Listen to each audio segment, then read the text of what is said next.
வணக்கம். இந்திய நிதி செய்திகள் 5 ஆகஸ்ட் மாலை 6 மணி செய்தி அலைவரிசைக்கு வரவேற்கிறோம். இந்த செய்தி அலைவரிசையை உங்களுக்கு வழங்குவது த்ரிஷா.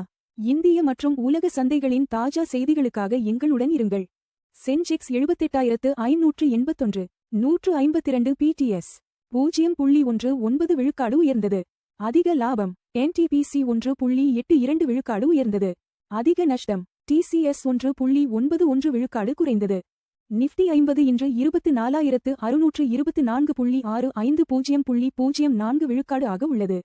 0.04 விழுக்காடு உயர்ந்தது. என்எஸ்சியின் முன்னணி 50 நிறுவனங்களை கண்காணிக்கிறது. சென்செக்ஸ் 152 புள்ளிகள் உயர்வுடன் நிறைவு. நிஃப்டி 24,600க்கு மேல் முடிந்தது. பிஎஸ்சி சென்செக்ஸ் 0.19 விழுக்காடு உயர்ந்து 78,581 புள்ளிகளிலும். என்எஸ்சி நிஃப்டி 50 0.04 விழுக்காடு உயர்ந்து 24,624.65 புள்ளிகளிலும் நிறைவடைந்தன. இந்திய ரிசர்வ் வங்கியின் வரவிருக்கும் கொள்கை நிலைப்பாடு குறித்த எதிர்பார்ப்புகளுக்கு மத்தியில் சந்தைகள் ஆரம்பகால லாபத்தை குறைத்துக் கொண்டன. ரிசர்வ் வங்கி இடைநிறுத்தத்தை விட எண்ணெய் சரிவு விஞ்சியதால் ரூபாய் ஒரு மாத உச்சத்தில் நிறைவு. அமெரிக்க டாலருக்கு எதிரான இந்திய ரூபாய் மதிப்பு 95.12 ஆக வலுவடைந்து ஒரு மாத உச்சத்தை எட்டியது. உலகளாவிய கச்சா எண்ணெய் விலை பேரலுக்கு $70.23 ஆக குறைந்ததே இந்த உயர்வுக்கு முக்கிய காரணமாக அமைந்தது. பணவீக்க அபாயங்கள் தொடர்வதால் ரிசர்வ் வங்கி வட்டி விகிதங்களை மாற்றாமல் வைக்க வாய்ப்பு. இந்திய ரிசர்வ் வங்கி தனது வரவிருக்கும் கூட்டத்தில் கொள்கை வட்டி விகிதங்களை மாற்றாமல் அப்படியே வைத்திருக்கும் என்று எதிர்பார்க்கப்படுகிறது. தொடர்ச்சியான பணவீக்க கவலைகளை நிர்வகிக்க மத்திய வங்கி நடுநிலையான அணுகுமுறையை தொடரும் என்று ஆய்வாளர்கள் தெரிவிக்கின்றனர். சில்லறை விற்பனை விரிவாக்கத்தால் ஆப்பிள் நிறுவனத்தின் இந்திய விற்பனை $10 பில்லியனை தாண்டியது. ஆப்பிள் நிறுவனத்தின் இந்திய விற்பனை சில்லறை வர்த்தக விரிவாக்கம் காரணமாக $10 பில்லியன் என்ற மைல்கல்லை கடந்துள்ளது. புவிசார் அரசியல் பதற்றங்களுக்கு மத்தியில் ஆப்பிள் நிறுவனத்திற்கு இந்தியாவின் முக்கியத்துவம் தொடர்ந்து அதிகரித்து வருகிறது. உலகளாவிய புவிசார் அரசியல் பதற்றங்களுக்கு மத்தியில் தங்கம் மற்றும் வெள்ளி விலை உயர்வு. புதன்கிழமை தங்கம் விலை 0.84 விழுக்காடு உயர்ந்து ஒரு ட்ராய் அவுன்ஸ் $4,221.90 ஆக நிலைபெற்றது. வெள்ளியின் விலையும் 0.84 விழுக்காடு உயர்ந்து ஒரு ட்ராய் அவுன்ஸ் $61.54 ஆக நிறைவடைந்தது. ஏமன் அருகே இந்திய சரக்கு கப்பல் மீது தாக்குதல். மாலுமிகள் அனைவரும் பாதுகாப்பாக மீட்பு. ஏமன் கடல் பகுதிக்கு அருகே ஏவப்பட்ட ஏவுகணை தாக்கியதில் இந்திய சரக்கு கப்பல் ஒன்று கடலில் மூழ்கியதாக அரசு அதிகாரிகள் தெரிவித்துள்ளனர். கப்பலில் இருந்த இந்திய மாலுமிகள் அனைவரும் பத்திரமாக மீட்கப்பட்டு பாதுகாப்பாக உள்ளனர். நிதியாண்டு 26க்கான நிதி அறிக்கையை சமர்ப்பிக்க வோடபோன் ஐடியா பொதுக்குழு தேதியை அறிவித்தது. வோடபோன் ஐடியா நிறுவனம் 2026 நிதியாண்டிற்கான நிதி அறிக்கைகளை சமர்ப்பிக்க தனது வருடாந்திர பொதுக்குழு கூட்ட தேதியை அறிவித்துள்ளது. இத்தொலைத்தொடர்பு நிறுவனம் சமீபத்தில் 36,900 கோடி ரூபாய் ஸ்பெக்ட்ரம் நிலுவைத் தொகையை பங்காக மாற்றியது குறிப்பிடத்தக்கது. 1987 போன்ற சந்தை வீழ்ச்சி குறித்து மைக்கேல் பர்ரி எச்சரிக்கை. தொழில்நுட்ப பங்குகளை விற்றார்.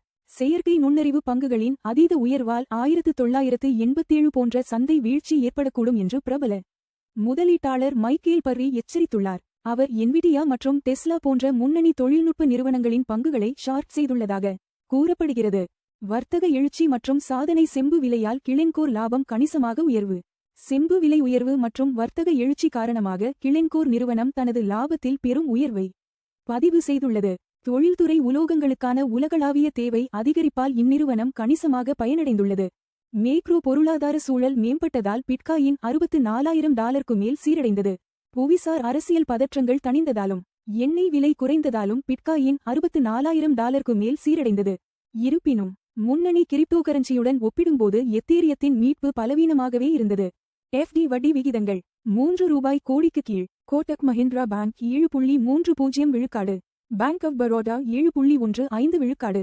பஞ்சாப் நேஷனல் பேங்க் 7.10 விழுக்காடு. HDFC பேங்க் 6.60 விழுக்காடு. தங்கம் $4,221.90 0.84 விழுக்காடு ஒரு ட்ராய் அவுன்ஸுக்கு தோராயமாக சமம் 1,29,110 ஒரு 10 கிராம். தங்கம் விலை 0.84 விழுக்காடு உயர்ந்தது. முந்தைய முடிவு $4,186.60 இலிருந்து. தங்கம் விலைகள் உலக தேவை, டாலர் வலிமை மற்றும் பணவீக்க எதிர்பார்ப்புகளை பிரதிபலிக்கின்றன. வெள்ளி $61.54 0.84 விழுக்காடு ஒரு ட்ராய் அவுன்ஸுக்கு தோராயமாக சமம் $1,882 ஒரு 10 கிராம். வெள்ளி விலை 0.84 விழுக்காடு உயர்ந்தது. முந்தைய முடிவு $61.03 இலிருந்து. வெள்ளி விலைகள் தொழில்துறை தேவை, சூரிய ஆற்றல் மற்றும் மத்திய வங்கிக் கொள்கைகளுடன் தொடர்புடையவை. WTI கச்சா எண்ணெய் $76 23 சென்ட் 2.21 விழுக்காடு ஒரு பேரலுக்கு வர்த்தகமாகிறது. எண்ணெய் விலை 2.21 விழுக்காடு உயர்ந்தது. முந்தைய முடிவு $74.58 சென்டிலிருந்து. கச்சா எண்ணெய் விலைகள் இந்தியாவின் எரிபொருள் செலவு மற்றும் பணவீக்கத்தை கணிசமாக பாதிக்கின்றன. $95.12 விழுக்காடில் இந்திய ரூபாயுடன் வர்த்தகமாகிறது. 26 பைசா விழுக்காடு வலுவானது. முந்தைய முடிவு $95.37 இலிருந்து. பலவீனமான ரூபாய் இறக்குமதி செலவுகளை அதிகரிக்கிறது, ஆனால் IT மற்றும் மருந்து ஏற்றுமதியாளர்களுக்கு பயனளிக்கிறது. LPG சிலிண்டர் விலைகள் முக்கிய நகரங்கள்: சென்னை $957.50, $2,906. பெங்களூரு $944.50, $2,821. ஹைதராபாத் $994, $2,985. ஆந்திர பிரதேசம் $966.50, $2,921.50. இந்திய நிதி செய்திகளை பார்த்ததற்கு நன்றி. தினமும் காலை மற்றும் மாலை 6 மணிக்கு எங்கள் செய்திகளை பார்த்துக் கொண்டே இருங்கள். லைக், ஷேர் மற்றும் சப்ஸ்கிரைப் செய்யுங்கள்.